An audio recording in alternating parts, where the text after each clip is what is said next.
मी ज्योती बच्चेवार आज या ठिकाणी गोविंदराज या ठिकाणी श्रीवारी सेवा संघाकडून व्यंकटेश विजय ग्रंथाचा अध्याय 6वा मी आपल्याला पठण करून दाखवित आहे। व्यंकटगिरी पर्वतावर आलेल्या भगवान विष्णू यांनी गोमातेचे रक्षणार्थ प्रकट होऊन जो अवतार धारण केला, जे दिव्य पुरुषाचे रूप घेतले, तो ईश्वरी अवतार म्हणजेच व्यंकटगिरीचा ईश म्हणजेच व्यंकटेश। शतानंद ऋषी ज्या राजा जनकाला सांगतात की वराह स्वामींच्या सूचनेप्रमाणे भगवान ज्या बकुळादेवीच्या आश्रमात येऊन राहू लागले, ती बकुळादेवी त्या व्यंकटेशाची म्हणजेच प्रभूची धर्ममाता होऊन त्याची सेवा आणि पालन पोषण करू लागली।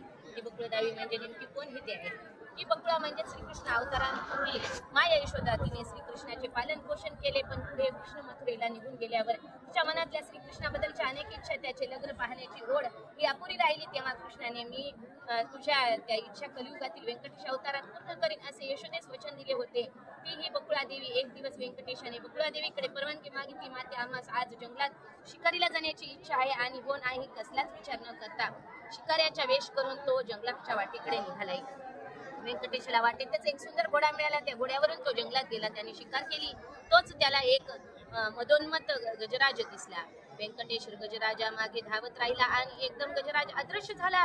व्यंकटेशच्या भानच राहिले नाही, तो सरळ येऊन पोहोचला ते नारायणपुरापर्यंत। चालता चालता व्यंकटेश या नगरीत एक उद्यानात कधी येऊन पोहोचला ते त्याले कळले नाही। अनेक फळे फुले त्यांनी फुलले। त्या उद्यानात व्यंकटेशाने एक अत्यंत रूपवान अशी मुलगी आपल्या मैत्रिणीसह खेळताना पाहिली। व्यंकटेशाने तिला पाहिले मात्र आणि तो तिच्या प्रेमातच पडला।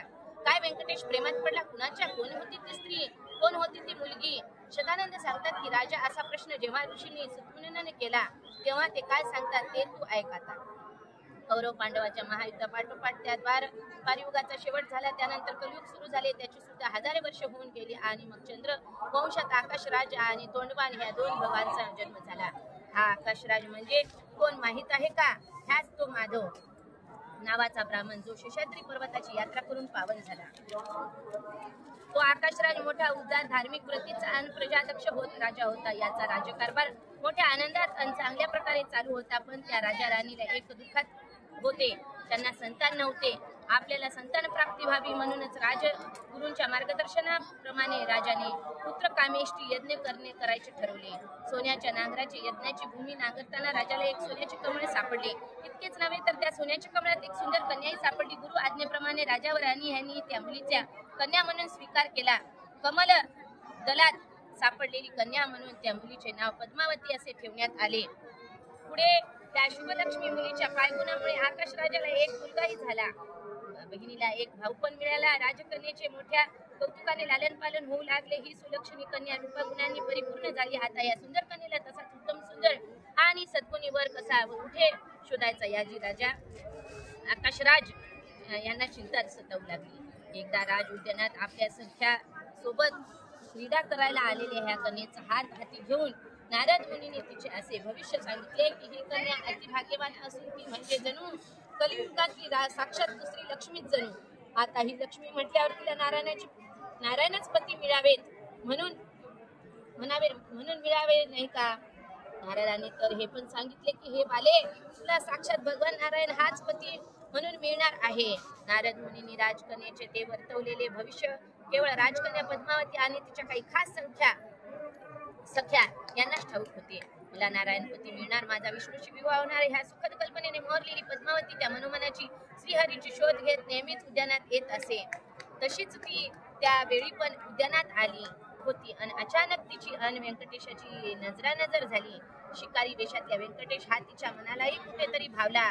ती पटकन एका वृक्षामागे लपली आणि तिची एक सखी हा शिकारी योग कोण, कुठला, त्याचे नाव काय हे जाणून घ्यायला पुढे आली। व्यंकटेशाने आपले चंद्रवंशातले आपले वडील वासुदेव, माता देवकी, नाव श्रीकृष्ण, भाऊ बलराम, बहीण सुभद्रा अशी माहिती दिली। त्यावर पद्मावतीने आपण एक राजकन्या असून एका शिकारी भिल्लाबरोबर राजकन्येचे लग्न कसे होईल असा प्रश्न केला। इतकेच नव्हे तर तिच्या सख्यांनी दगड मारून त्या शिकाऱ्याला हाकलून लावले। काहीसा जखमी झालेला, दुःखी कष्टी झालेला व्यंकटेश घरी परत आला। त्याला असे पाहून माय बकुळा देवी वात्सल्य भावाने त्याच्या जवळ आली आणि त्याला नेमके काय झाले असे तिने विचारले। मग कोणताच आडपडदा न राखता व्यंकटेशाने आपले मन बकुळा देवीकडे उघड केले। माते, मी लग्न करेन तर ते या पद्मावती बरोबरच। पद्मावतीचे लग्न हे केवळ मी आणि माझ्याशीच होणार आहे। तो एक पूर्वसंकेत आहे. मग त्या पूर्वसंकेत ह्या शब्दाचा उलगडा करीत व्यंकटेशाने म्हणजेच विष्णूंनी राम भक्तास सांगितले की ही पद्मावतीची मायावी सीता होऊन रावणाकडे राहिली होती. सीतेच्या अग्निदिव्याच्या वेळी त्या दोघी अग्नीतून व्यक्त झाल्या. तिने माझ्याशी विवाहाची इच्छा व्यक्त केली, पण मी एक पत्नी व्रताचरणी असल्याने तुला कुलयुगात पत्नी म्हणून स्वीकारेन असे वचन दिले होते. आई, तिला दिलेले वचन पूर्ण करायचं आहे. तसंच तुझी पण माझं लग्न पाहायची इच्छा पूर्ण करायची आहे. त्यासाठी मात्र तुला एक करायला हवं. व्यंकटेश, तसं असेल तर काय हवं ते तू करायला सांग. मी ते आनंदाने करीन, बकुळा म्हणाली.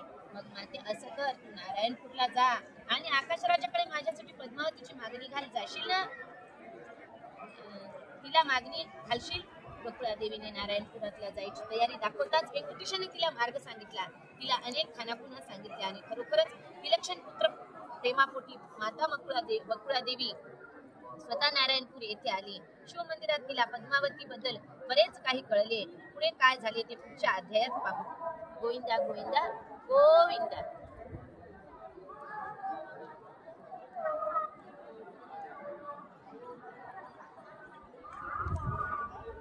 मध्येच काय सुरू केलं? मेन कापड चुळ चुळ चुळ चुळ लक्ष